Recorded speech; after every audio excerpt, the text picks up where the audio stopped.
Welcome to Navigating the Vortex, a deep dive, big picture analysis of contemporary geopolitics and geoeconomics.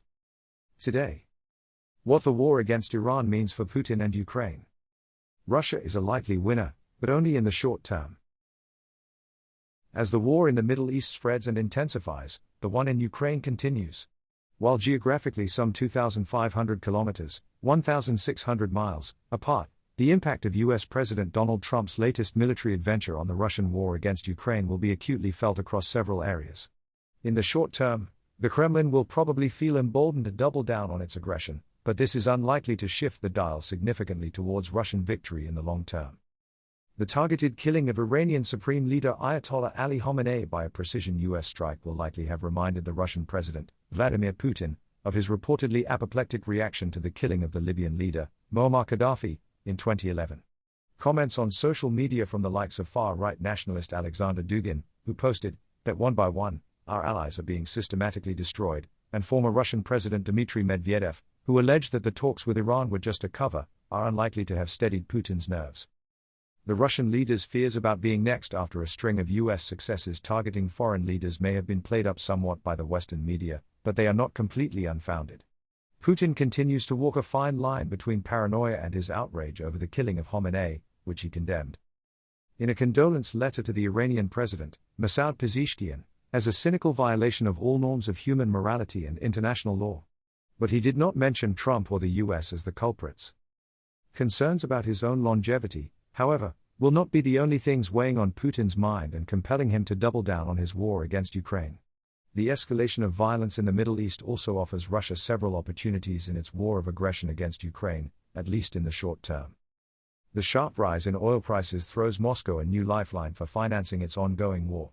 Not only did prices spike, with Brent crude oil hitting $85 per barrel for the first time in almost 2 years, but the sudden, and likely lasting, inability of Iran to export oil will also have a major impact on China, which bought over 80% of all Iranian maritime exports, equivalent to some 13% of Chinese maritime oil imports.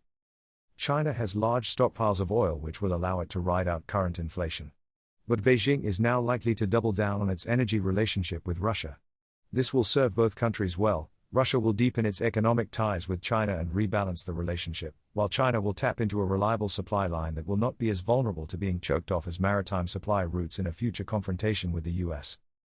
The closure of the Strait of Hormuz and Iranian strikes against oil and gas facilities across the Gulf countries have destabilized global energy markets. With some 30% of global seaborne oil trade and 20% of all trade in liquefied natural gas, LNG trade affected, this represents a market opportunity for Russia and its shadow fleet of tankers, at least in the short term, given that Moscow retains sufficient refining and port capacity, despite a long Ukrainian air campaign against the country's oil infrastructure. Another likely benefit the Kremlin will reap are problems with weapons supplies to Ukraine. While insisting that the US had virtually unlimited supply of weapons and munitions, Trump also conceded that there were areas at the highest end, where we have a good supply, but are not where we want to be.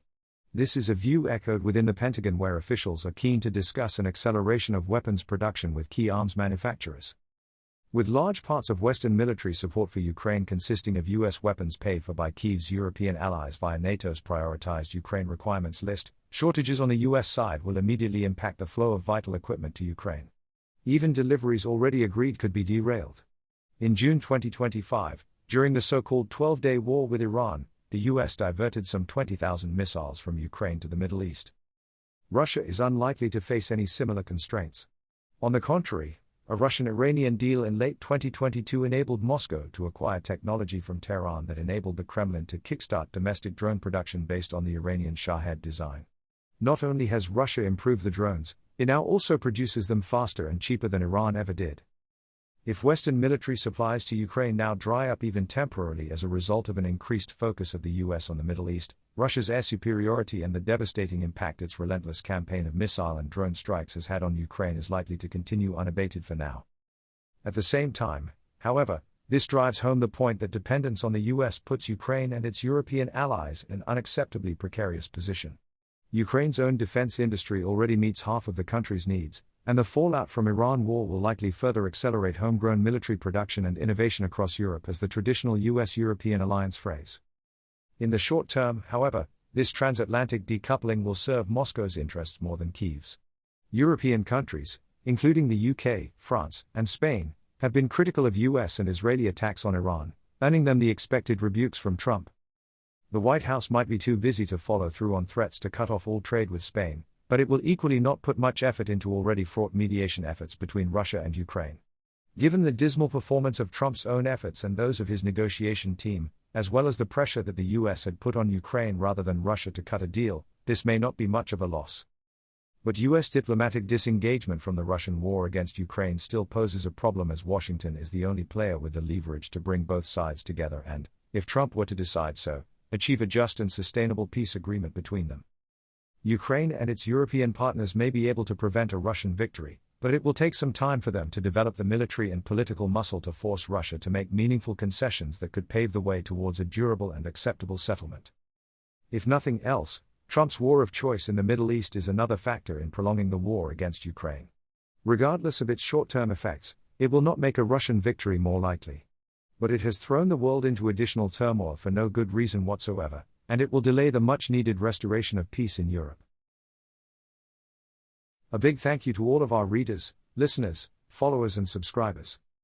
Signing up to the newsletter is the best way to make sure you don't miss out on anything, and you'll get our newsletter and podcast delivered straight to your inbox wherever you are in the world.